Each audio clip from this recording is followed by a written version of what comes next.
Magandang umaga po sa kanilang lahat mga kaibigan. Welcome po for another episode of our program, ang Tipon-Tipan sa PIA, ang ugnayan ng pamahalaan at ng mamamayan.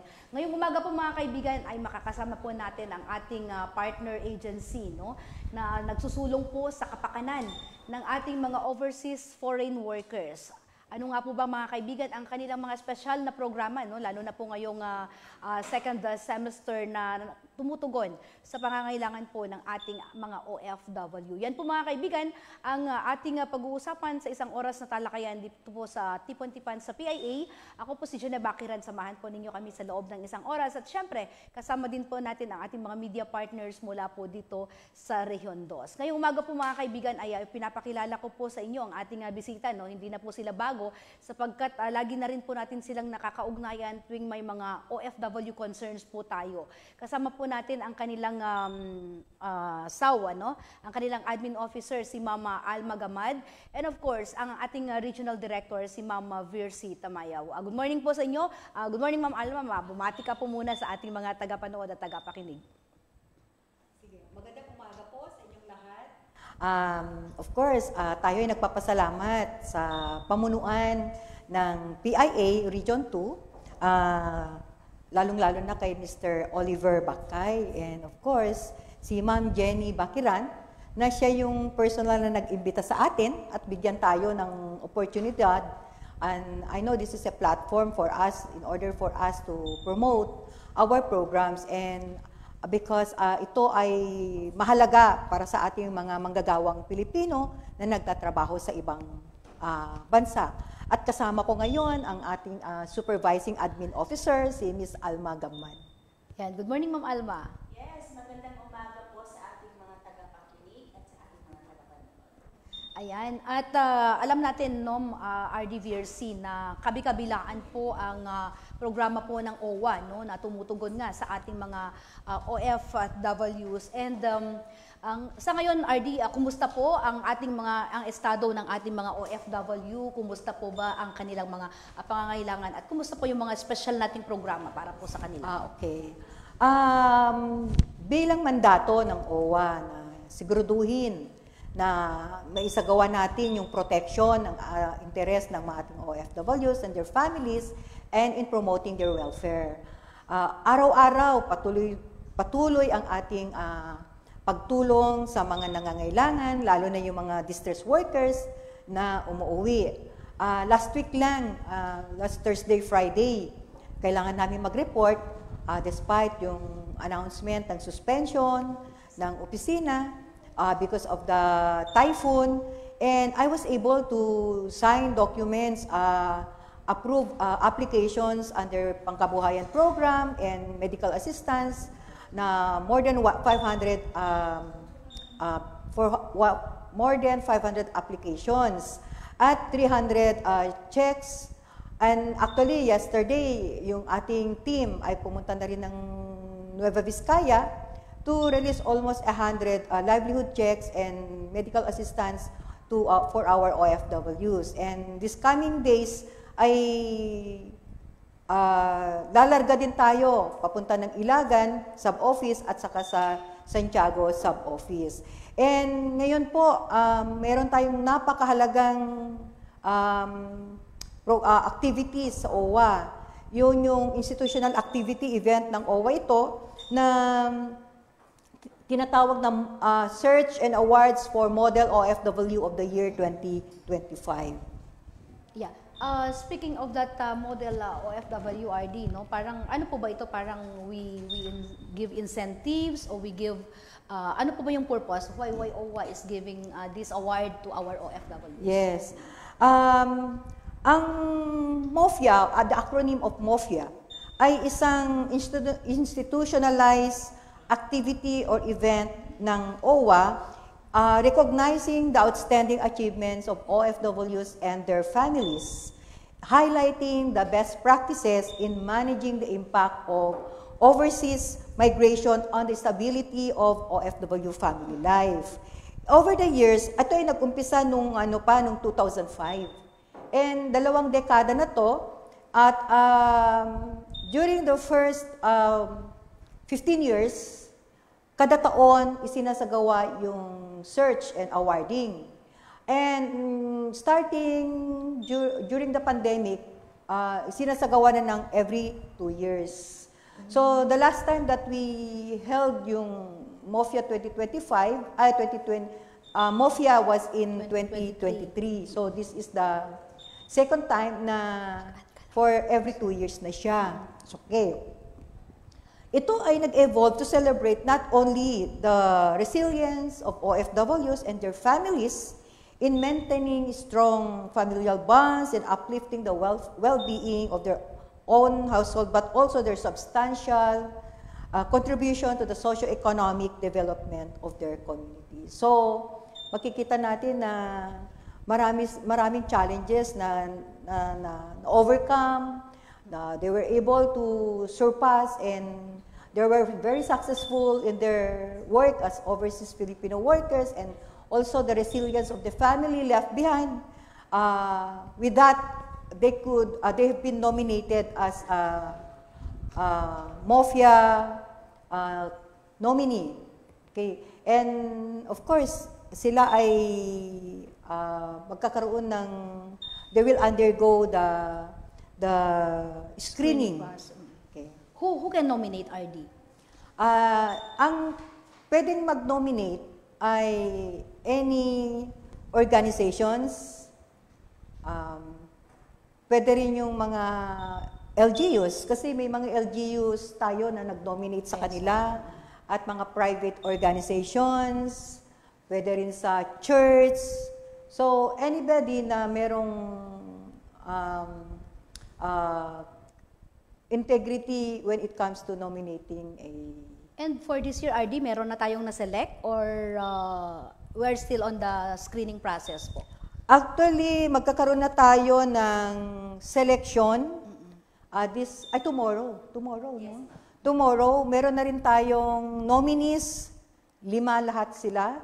Isa from Cagayan, 2 from Isabela, one from Quirino, and 1 from Nueva Vizcaya. And there are 2 categories, sea-based and land-based categories. And from among them, meron na rin tayong regional panel of judges. Yung ating mga regional panel of judges ay composed of representative from people's organization, registered NGO, religious organization, From the land-based OFW land-based sector, OFW sea-based sector, from of course, the committee or the panel of judges will be chaired by the director of the Department of Migrant Workers, co-chaired by yours truly as of the OWA. And then we have also corporate social partner. We have chosen representative from BDO, DFA. and of course from Department of Labor and Employment, and DFA, the consular office of DFA here in Region 2. Yeah. May katanungan si kasama nga Pubs and then si Bombo Mar. Director, follow up ko lang po kung ano na po yung nangyari dun sa 2 OFWs na dumating last week or the other day mula dito sa Tuguegarao City Airport na bawang taga Isabela po. Siya yung taga Delfin Alvaro at yung Tuwawin Isabela. Ano na po yung ibigay na ayuda ng OWA, ito'y bahagi ng repatriation program ng OWA, Director. Okay. Automatically, once they are repatriated as medical case dito sa Tuguegarao, immediately we'll give them yung Emergency Repatriation Assistance Fund of maximum of 10,000. We will be giving them medical welfare assistance program for medical assistance of maximum of 20,000. And Balik Pinas, balik hanap buhay, pangkabuhayan, because we believe they could no longer go back abroad and work. Therefore, it is also our concern to ensure sustainable income. The reason why we give them maximum of 20,000 pesos as financial assistance for pangkabuhayan.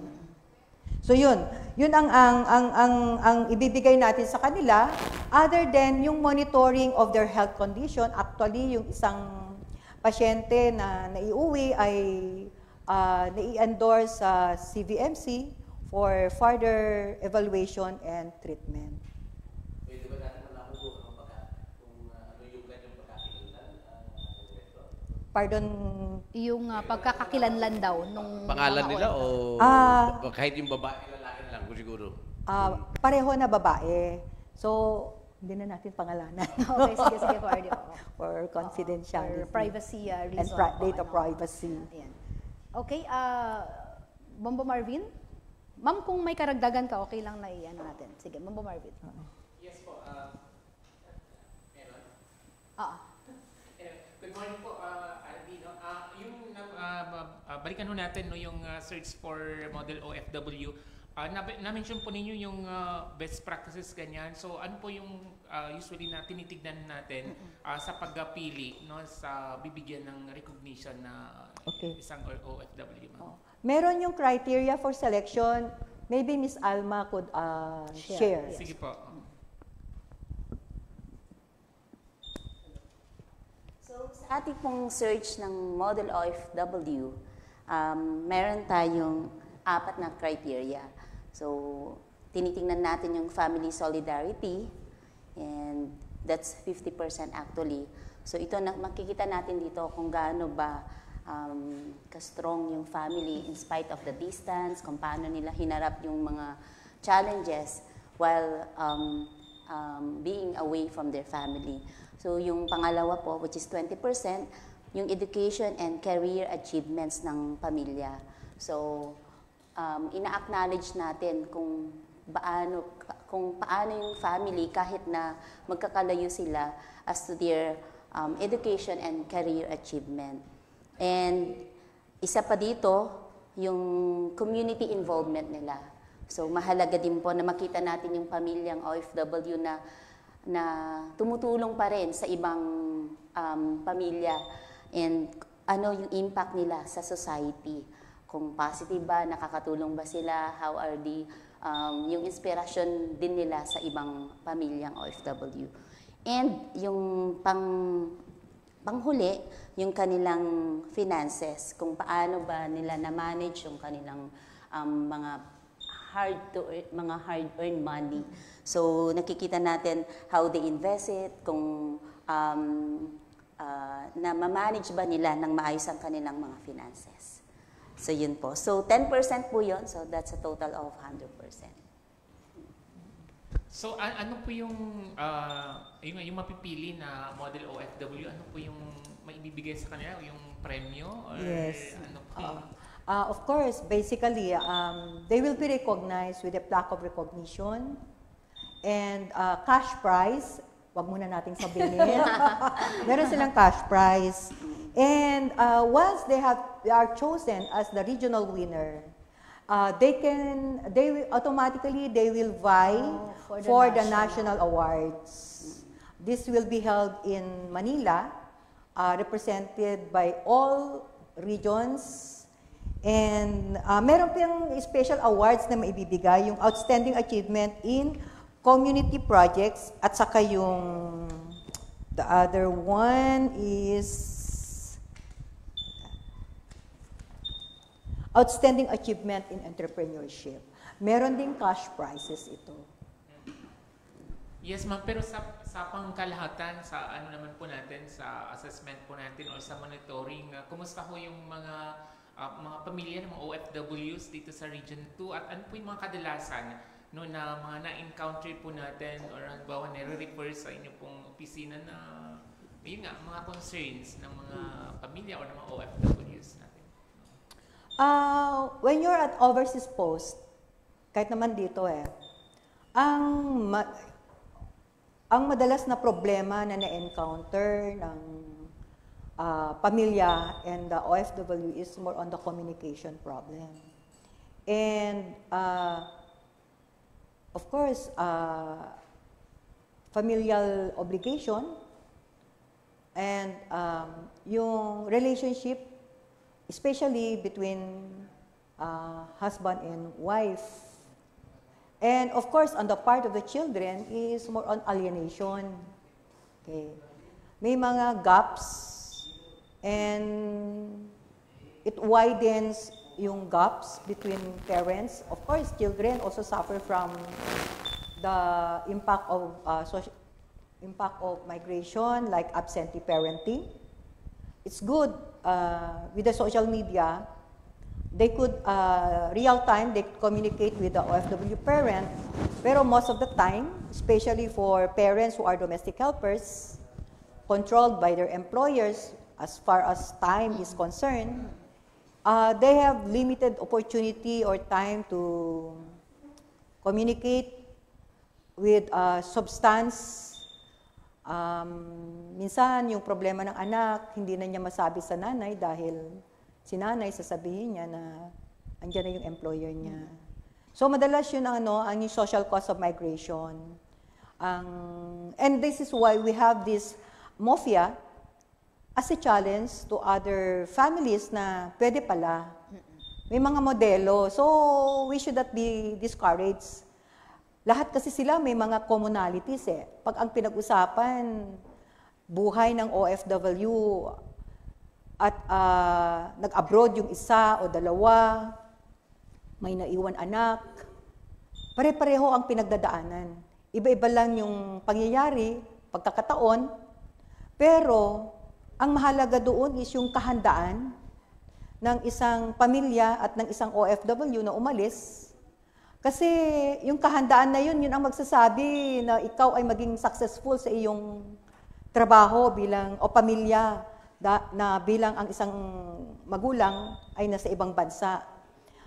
What I'm trying to say is the coping strategy.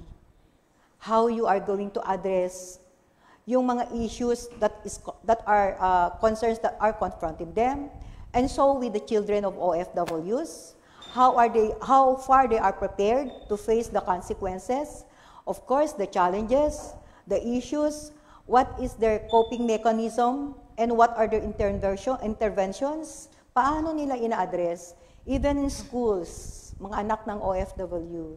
We know very well, yung guidance counselors, they always report to us na maraming OFW anak na mahirapan pagdating sa mga na-encounter na problema ng bilang anak ng OFW na that could lead to depression. And of course, kung ang bata ay pagre-rebelde ang mas pinili niya, kawawa siya, kailangan maagapan yan. Kaya we have also our program for children of OFWs, yung youth camp, and conduct of focus group discussions sa school settings, knowing what are their issues and problems, and how we can strengthen their psychosocial aspect in coping with the situations, with their current situations. And it's good. There are children who really ventilate their personal issues and only to find out what one has told or shared is also a shared issue ng bawat anak ng OFW. So, in that situation, alam mo yung coping na hindi pala ako nag-iisa. May mga kasama pala akong anak ng OFW. So, doon na yung circle of children of OFWs where they are grouped as a to help each other, and of course strengthening yung family to provide yung support system for them. So these are the challenges that we are also facing. So napaka-complex, and yet we need to be more creative in terms of interventions and approach and the processes that we need to apply for them or give to them. And of course, even before, we have been conducting that, and we have been meeting some school guidance counselors, how we can conceptualize programs for them that they can, however, refocus their lives productively and constructively. The reality of accepting that parents are abroad because they are there to earn a living for them. And that's something that they could hardly understood. Yes, RD, no, nakikita natin doon sa mga previous posts nyo na marami din pala tayong mga attendees, no, sa ating youth camp. And talaga nga pong akma din naman kasi there was a research conducted before na mostly yung ating mga, hindi naman sila victims, no, may mga kaso ng teenage pregnancy ay galing sa mga anak ng OFWs. And isa din po ba yan, RD, doon sa mga binibigyan din natin ng parang hina-highlight doon sa ating mga youth camps and mga seminars? Yes. Kasi kawawa din yung mga nanay nila nagpapakahirap only to find out they will become victims of teenage pregnancy. Actually, those are the things that were raised, not only teenage pregnancy, there were cases of incest, rape, and maltreatment, mistreatment. They are under the care of their aunties, and then the auntie who is receiving the remittance will not use for the child of the OFW, na-abuse na sa trabaho yung bata, and deprive pa siya ng pagkain, ng mga basic needs. And then, yun yung nagsusumamo yung anak na umuwi na lang si magulang kasi nahihirapan siya.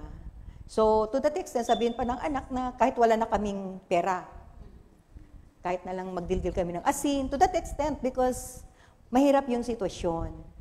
Because they are only under the care of their aunties. Yes, actually, RD, masalimuot din, yung minsan akala natin na, yung nanay niya nasa abroad, no? Yes. But actually, nakikita din natin yan sa mga, yung mga kaklase ng anak ko noon na, can I call you mama too? Ganon siya sa akin. Why?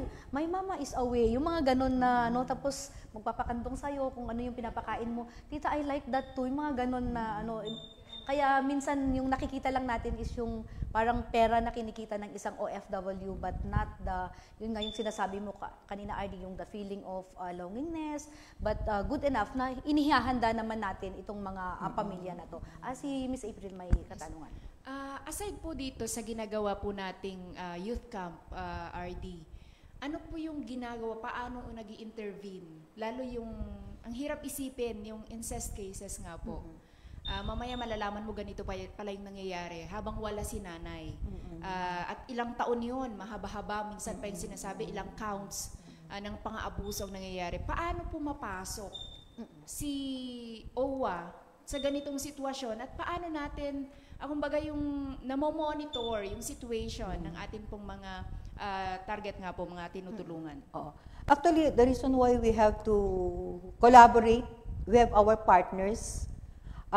These are, of course, they have their expertise, like the SWD, to handle to handle and manage cases like those. Knowing the incident, it is also our responsibility to properly endorse cases like those. If the case is more on the monitoring of the guidance counselor, because more on bullying, something like that in school, that should be referred to the guidance counselor for counseling and management of the case and interventions. So, in the event na, of course, we give counseling, we process. If there are times that we need to communicate with the family of what is going on, and we communicate with the employer how she can help the OFW come home and attend to the problem concerning the child. When I was in Hong Kong, ganun din eh. Daming mga pumupunta sa amin na asking help how they can be assisted by encouraging the employer to allow the worker to come home because of this important thing that they have to do while with their children who are in trouble or who are encountering problem. So ganun yung ating mga ginagawa, and sometimes we encourage employers to shoulder the cost of transportation or flight. Kami din tumutulong din sa ganung paraan. So it's a very we are very dynamic, and we have to be very creative, and we make sure that we always know the programs of other government agencies, and of course even private institutions where we can refer cases. And in fact, we also appreciate long before the Episcopal Commission for Migrants and Itinerant People ng CBCP ng Catholic Church. They have been very active. Until now, they are very active. And that is what we are also trying. I've been talking with some priests here in the Archdiocese, how we can make available in the Archdiocese of Tuguegarao the presence of the ECMI, because we are actively in partnership with them. And NCR is very active as far as, and even Region 1, they are very active in the program for sons and daughters of OFWs. RD, meron din po bang mga link tayo sa LGUs? Or mga opisina, hub, or di kaya yung pwedeng sumbungan? Corner, oo. Yes, desk, yes po, na pwedeng itong bata na maipagbigay alam sa kanila na pwede pala siyang pumunta kasi meron yung tumatagal. It's good you mentioned about LGU's involvement or initiative and interventions to address. One classic example we have right now is the OFW Welfare Center in Nueva Vizcaya. Governor Gambito established, through the initiative, of course, one of the Sangguniang Provincial Board member, and a resolution was passed creating and allotting budget for the OFW Welfare Center.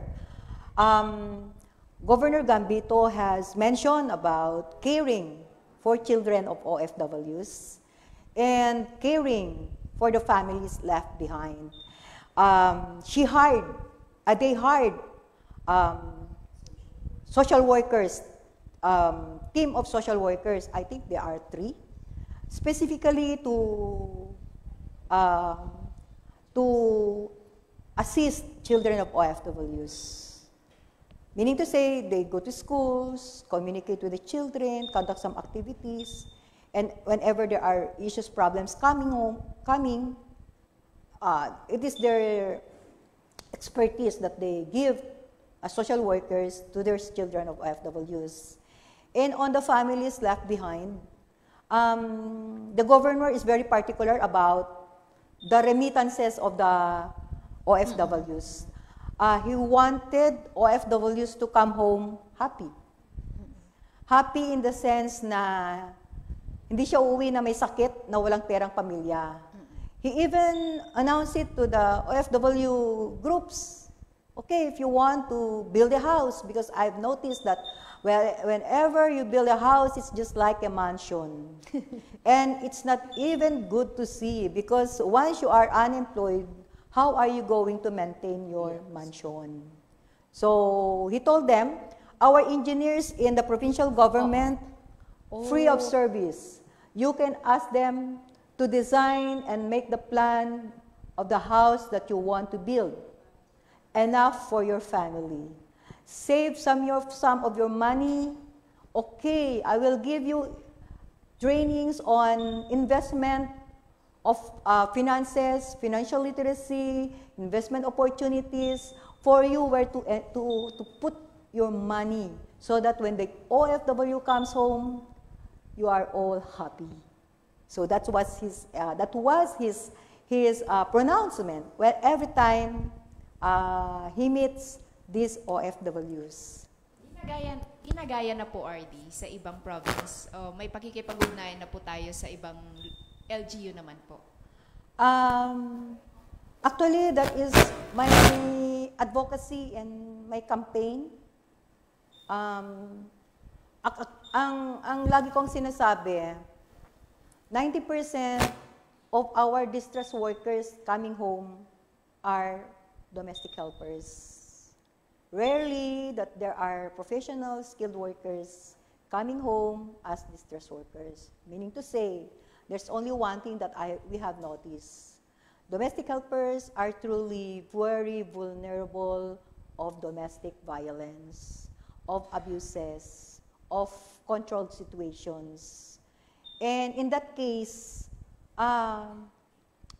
it is better to give them skills training,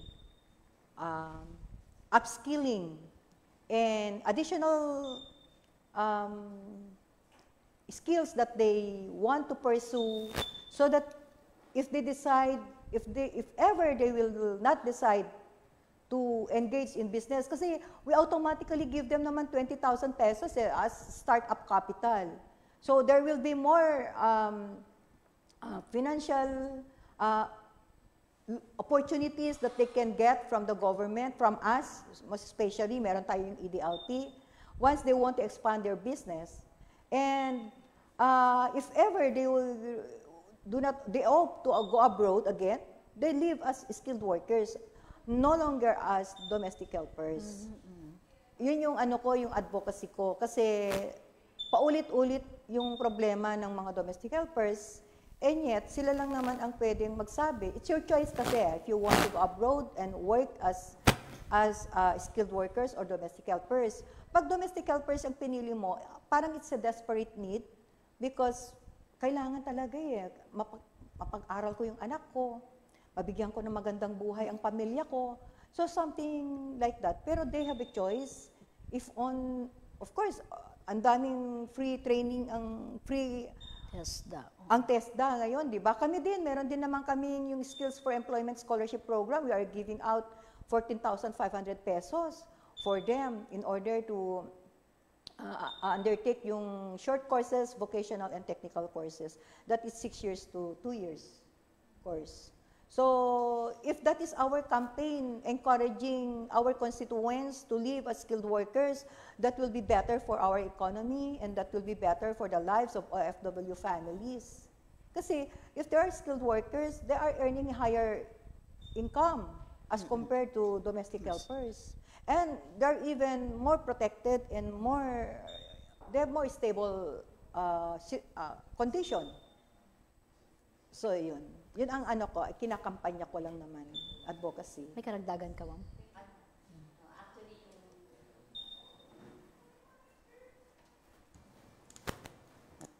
Just to yung topic natin kanina, to address as well yung mga kinakaharap ng mga anak ng ating mga pamilyang OFW.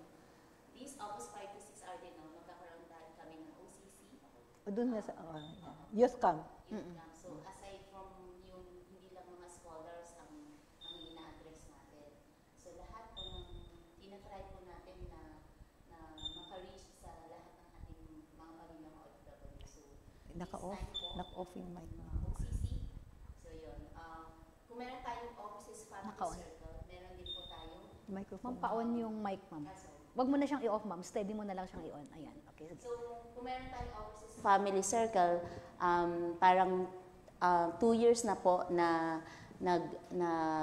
bumubuo po ng OFW's Children's Circle naman. So, OCC. with that po, mas, siyempre, pag same situation sila, same na kinakaharap, walang pamilya, mas matutulungan po yung ating mga anak ng mga OFW.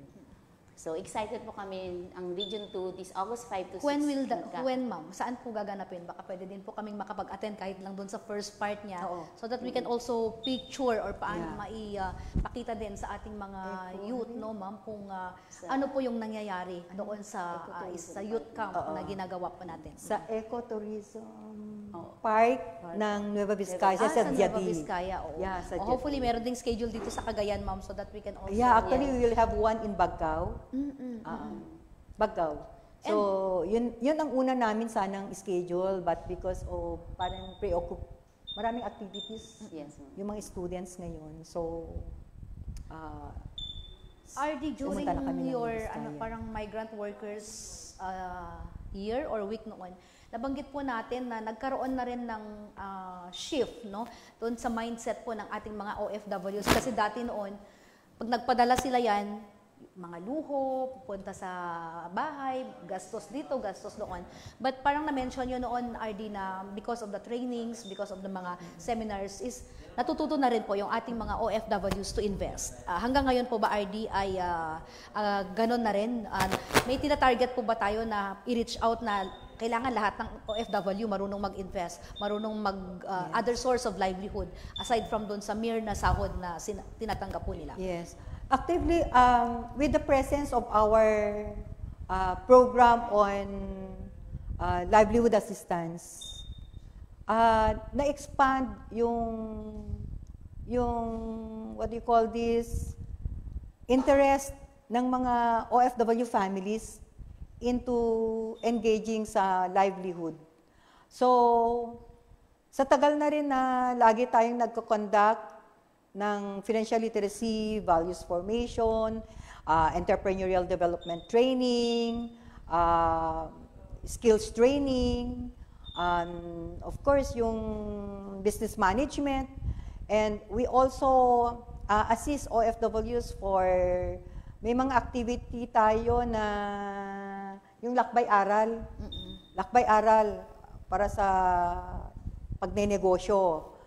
So, in that, with the social media, lalong lumawak yung appreciation na maganda yung mag-invest. And in that case, marami naman talagang into business or investing their money sa negosyo. Ang feedback lang kasi, madalas din na yung ni-invest nilang negosyo pag dito sa Pilipinas, ay nauubos, nawawala, parang there's something wrong dun sa sustainability. So dito rin kami nagpa-partner ni DTI, how we can monitor their businesses and how we can mentor and extend yung coaching and business counseling para mas mabigyan sila ng karunungan at kaalaman ng mas magandang pangangalaga ng negosyo. So, yun.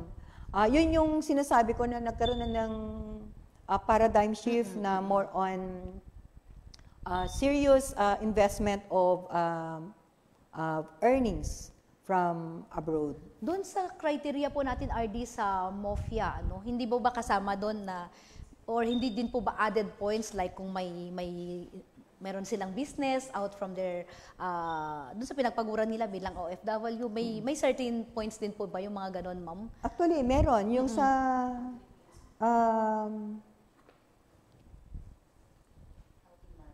how to manage their finances.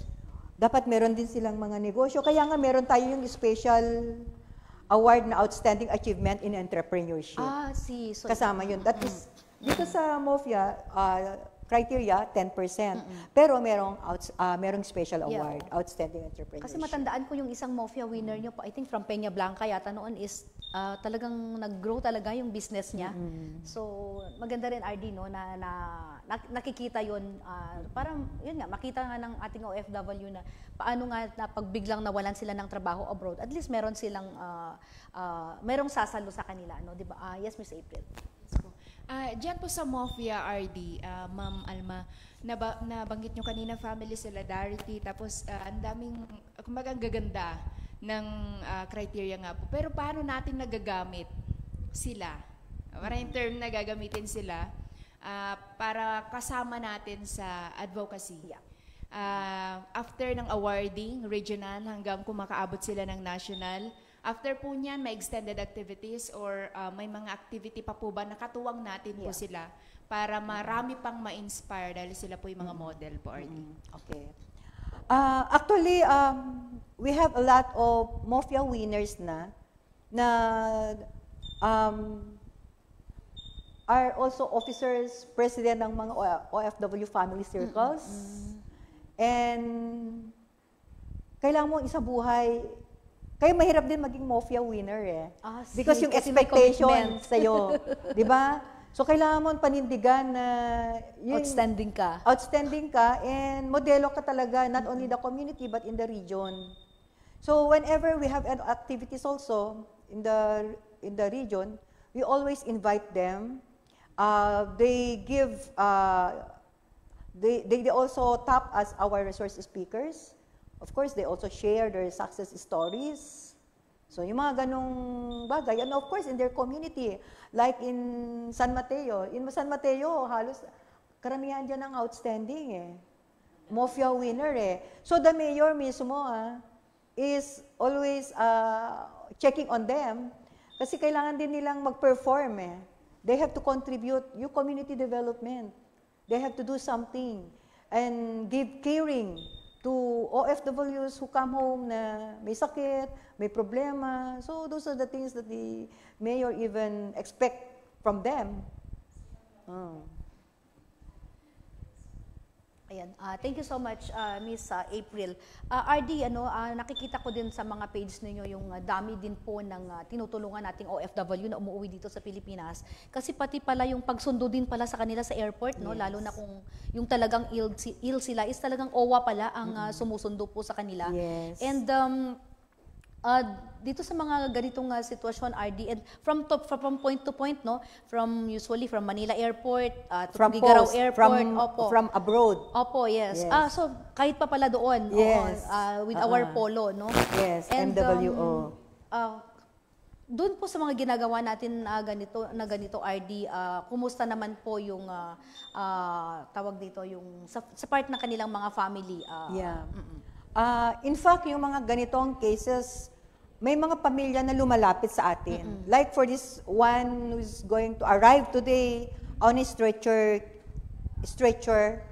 from Saudi Arabia. Pamilya ang lumapit sa amin, informing us already na darating yung magulang and nag-request sila ng assistance. So, yung pag-uwi pala, stroke case, severe stroke case, stretcher case, and it was the decision of the family for her to bring her home. And yet, maganda ang facility kasi sa abroad. Pagdating sa treatment, interventions, maganda. Pero the family, worried na walang mag-alaga sa kanya, they opted, kaya June 11 lang siya na confine sa King Fahd Hospital. And then, of course, our OWA in Riyadh, sila din ang nag-assist, communicating with the hospital, arranging for the repatriation, coordinating with the employer, communicating with our OWA home office for the details of the arrival and condition of the patient. In fact, before that, the hospital even communicated to us na for further evaluation and treatment, we have to get a hospital where she can be transferred, brought upon arrival. So, ganun yung sistema ng OWA. From post, Riyadh to OWA, Repatriation Assistance Division ng head office to airport, and then book for the flight from Manila to Tuguegarao, expecting to arrive tomorrow. And of course, in place na yung assistance, yung coordination namin with the CVMC. We are thankful to Dr. Cherry Lou Antonio, the chief of CVMC, dahil laging handa yung emergency room where we can bring the client and even the facility that where the patient will stay. So we have our ambulance. We have our nurse who is assisting our medically ill OFWs arriving from the airport. So ganon, transporting the patient. Yeah. And may question pa from our actually, nung galing ako Manila RD, no, ang aga kong pumunta ng airport, mga 1 a.m. kasi I need to 5 a.m. yung boarding ko. Merong isang room doon na ang daming mga tao. Akala ko akala ko coffee shop. So So naghahanap, actually sit kape din ako that time. Akala ko coffee shop, tapos tignan ko, yun pala yung OFW lounge. And actually very kasi very convenient place for our OFWs while waiting doon sa kanilang boarding or may hinihintay. And napaka cool, no, napakaganda. Kasi experience ko din noon nung nakikita ko lang yung mga na natutulog doon sa yung upuan sa airport kung saan sila inabutan ng antok, nakasandal. But with the OFW lounge, no, napakagandang initiative ng ating OWA. And I'm sure maraming mga taga-region 2 talaga ang nakikinabang din doon sa lounge na yon. Yes. Actually, that was established, conceptualized, kasi nakita noon yung mga OFWs lang doon sa lobby. And na-interview, gutom sila, wala ng pera. So, nagawa yon with free wifi, free charging, free food, and taking their time while waiting for their flight. Kasi Pero exclusive for OFW. exclusive only for OFWs. Yes. Baka pwede rin dito sa Tuguegarao Airport, RD. Possible po Siguro ba pag yung mga mapaganda yung kasi masikip pa There's no enough space to... Pero dun sa kanilang regional office, Miss April, yung kanilang, OFW? If we have our migrants brew, we ayan. can later siguro come up with a space like that. Yes, sa airport. Kumusta na po pala yung building yung RD? Kasi parang was it last year when Sir Arnel Ignacio yung nag-visit inaugurated. siya? Kumusta na po? When is sign. the expected time of completion po nung building in fact, po natin? it has been postponed several times, and by this time, hopefully, within month of August, matatapos na. Oo, So and balik-karig na kayo? Balik-karig na kami by September siguro. And of course, our new administrator, PY Kaunan, will be coming for the MOA signing again with the DPWH doon sa OFW Welfare Center and Resource Training Center. Yeah, it will be a two-story. Yeah, it will be a two-story building. Aside from your main building? Yes, yes. Oh, OFW Welfare. OFW Halfway Home Halfway and Resource Training Center.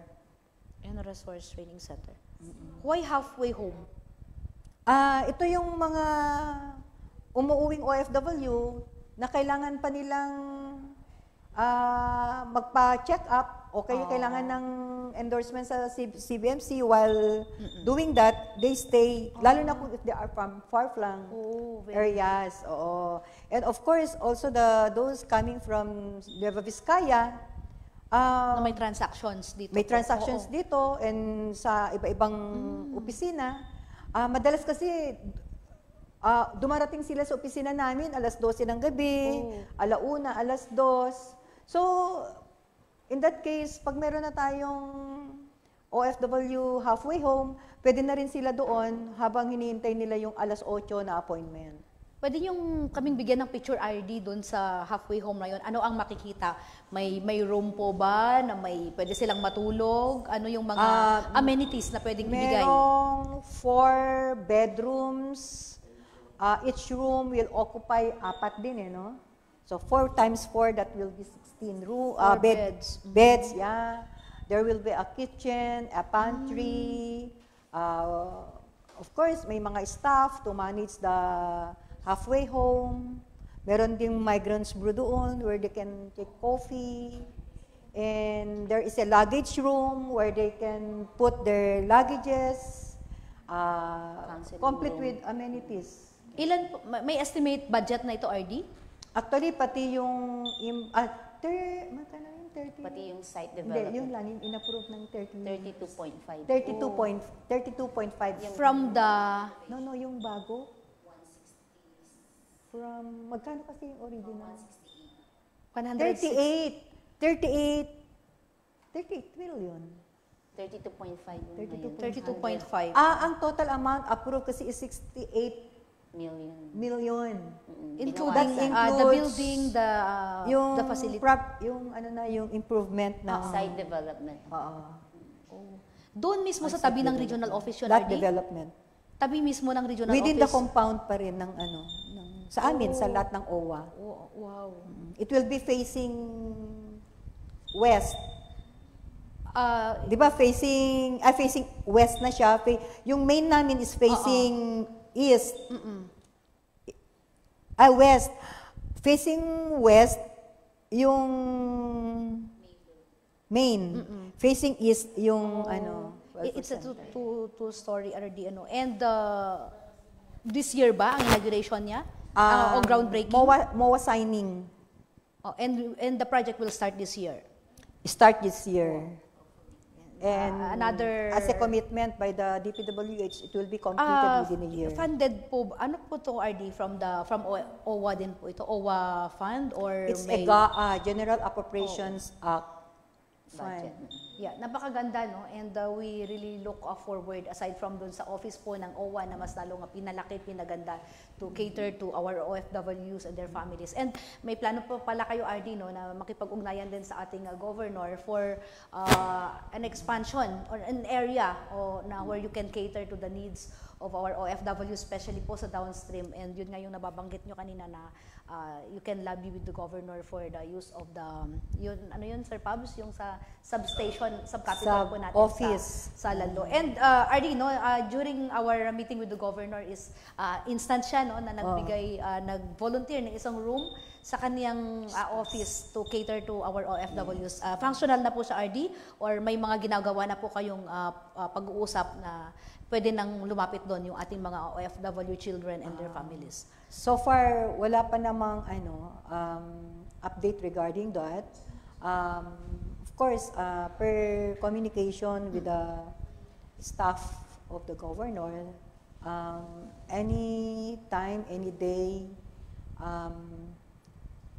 either that we will come and visit him or he will be the one to visit us in the office.